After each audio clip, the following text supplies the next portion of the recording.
What is this now going to look like? Joining me right now, Democratic Congressman Jim Himes, member of the House Intelligence Committee. Congressman, thanks for coming in. Hi, Kate. Let's start there. The War Powers Resolution, it can pass the House. You have the numbers to pass it in the House. But do you think you will get any Republican senators on board with this to pass it in the Senate? Yeah, it's a good question, and it's an interesting question. You know, on so many things, the Republican Party has lined up lock, stock, and barrel behind President Trump. But on international issues, whether it's Russia or expanding our footprint in the Middle East, you do see some Republicans showing, I think, some unusual prudence. So I don't know. But there's a larger issue here, Kate, which is, look, this resolution may be important, but let's forget about the law for a second and look at the Constitution of the United States, which says in total clarity that the Congress of the United States is charged with decisions to go to war or not go to war. So while this resolution is going to be important, the White House needs to understand that the Constitution of the United States puts this decision on Capitol Hill. And that's important because, Kate, we've had a long conversation, and I don't think it's done yet, about whether the attack on General Soleimani was legally authorized. Of course, there's the question of what's going to happen afterwards. That's in the past. There is an argument that if there's a clear and present danger, an imminent threat, the president can act. But now the president has said, I've got 52 targets. I might go after them. I might do it disproportionately. I might go after cultural sites. That is war. That is not a response to an imminent threat. And by the way, it's also a threat to commit war crimes. So this is where Congress absolutely must be consulted. Well, let me read for you, I'm sure you saw it, what the president said last night. He said this: these media posts, meaning on Twitter, serve as notification to the United States Congress that should Iran strike any U.S. person or target the United States will quickly and fully strike back, and perhaps in a disproportionate manner. It is clear Congress wasn't notified beforehand. Do you see that as notification as what we were just discussing? Have you received anything since, or have you been told that you're going to be getting a briefing, when you're going to be getting a briefing about this, the threat and what's next? Well, I read the same Twitter that you just read.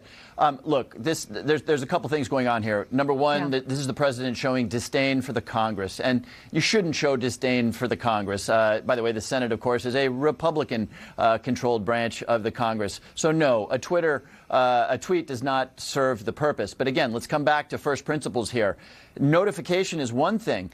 Going to war, which is where we wind up spending trillions of dollars and where we end up losing hundreds, maybe thousands of Americans in uniform, that requires authorization by the Congress of the United States. And no Secretary Pompeo and no John Bolton or anybody else, neither of the existing authorizations that Congress passed over a decade ago give this president the right to go to war without coming back to the Congress. So, sending us a dismissive tweet is not a good way to start that conversation.